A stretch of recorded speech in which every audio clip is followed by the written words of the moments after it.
Hello guys. Good morning, good evening, good night everyone.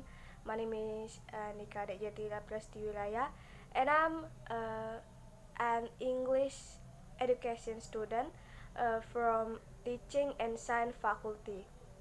This video was made for the intermediate oral communication semester exam by Dr. Nawawi MA. The author of the journal that I will explain is Setiawan Sugeng Nur Agung. Teaching English as a foreign language is always challenging.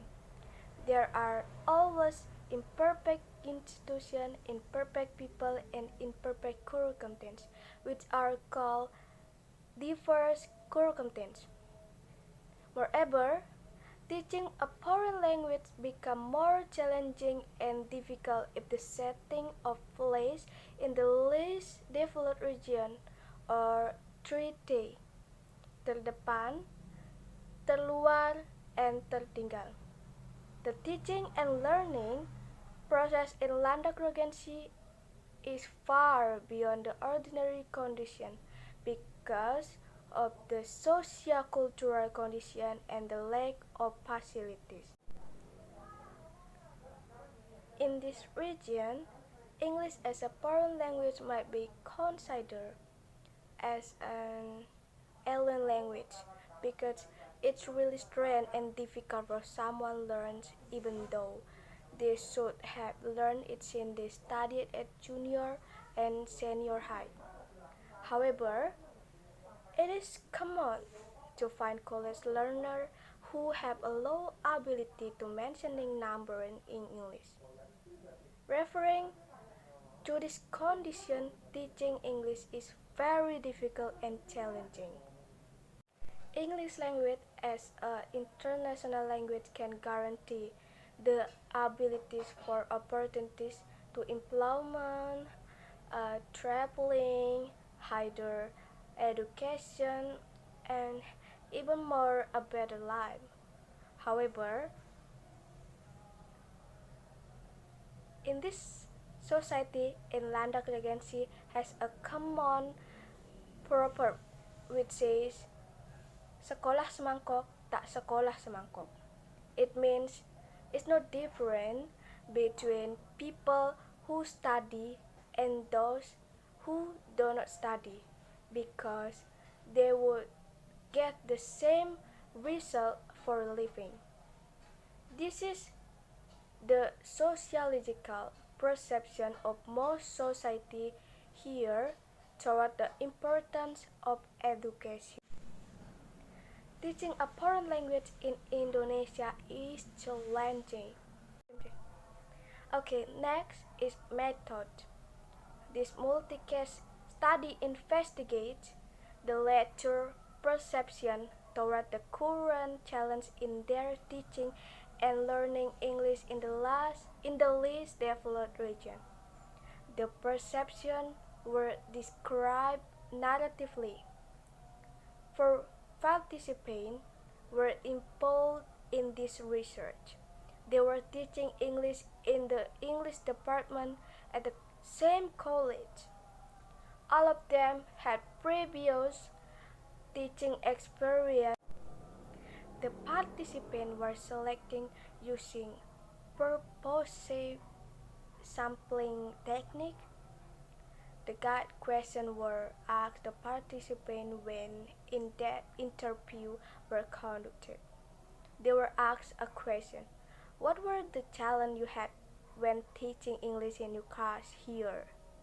Adopting the present study from Solak and Bayar about current challenges in English language learning in Turkish EVL context, the limitation of the themes was made. Language comparison, method approach, practical implementation, and socio-cultural empowerment. The researchers consider that those themes were enough to represent the needs of the data. So, result and discussion.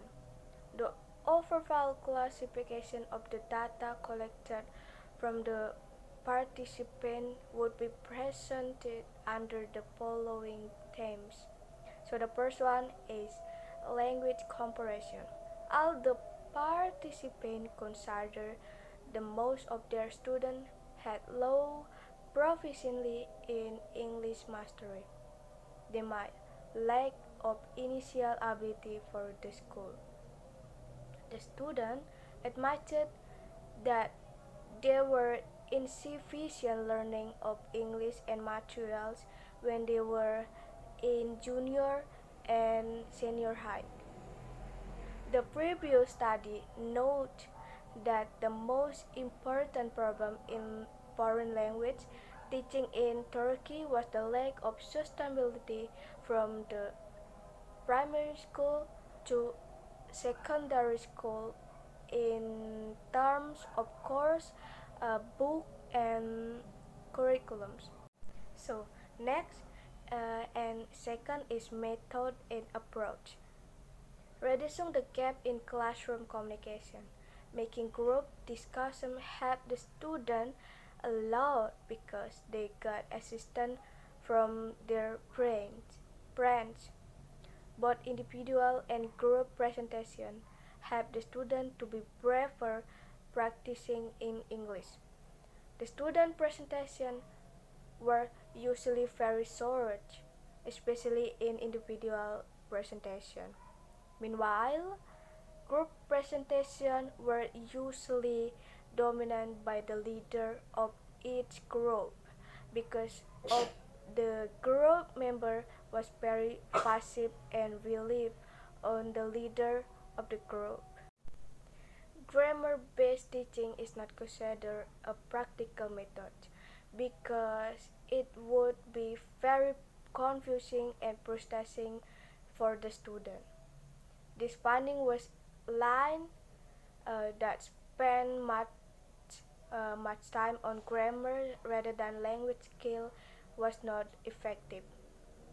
When writing sentence, most of the students did know what the concept and classification of words. Limited vocabulary acquisition that they accurate force this into painstaking teaching methods. Next is practical implementation. Using task-based learning live in the class better than grammar-based learning because the student become more active.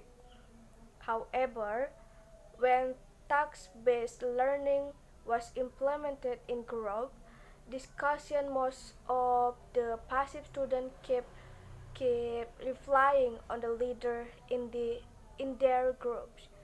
According to the participant experience, a group of 2 or 3 was the best arrangement for classroom activity under the condition that each group has a fast learning student as the leader of the group.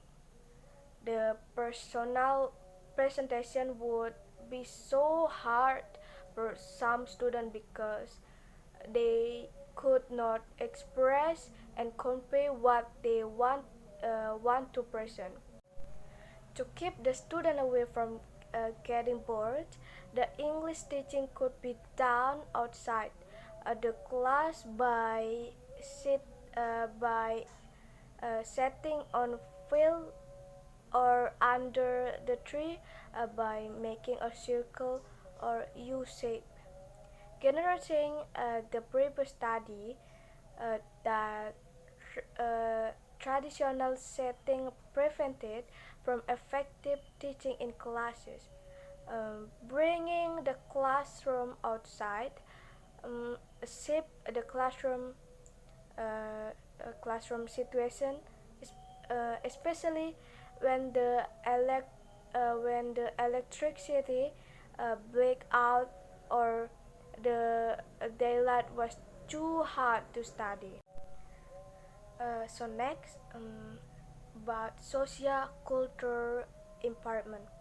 The common proverb in Landak region, sekolah semangkok, tak sekolah semangkok, which state that the educated and uneducated people achieve that same result for living, create a serious problem in education society because average of the families prepare not to send their child to school. Early marriage was very common in this region. They thought that working is cooler, more and more beneficial rather than studying. Working would produce money, but studying would expend money. Working was more important than education. Somehow, educated parents gave support to their children to work. So, the conclusion of this journal is in mapping the current challenge in teaching EVL in Landak. The biggest challenge was on the socio-cultural aspect because the importance of having education, especially the sensitivity of learning English, did not belong to the culture of the society. Showing showing them a good education which slowly but sure shift the paradigm. This process could be accelerated by infrastructure development, which consider strongly essential to establish a good teaching environment. Low proficiency of language comprehension, limited research of materials, communication gap in the classroom, the student lack of enthusiasm and participation in learning were the minor challenge because pedagogical instruction and learning material could be wisely created. So maybe that's all from me. Thank you.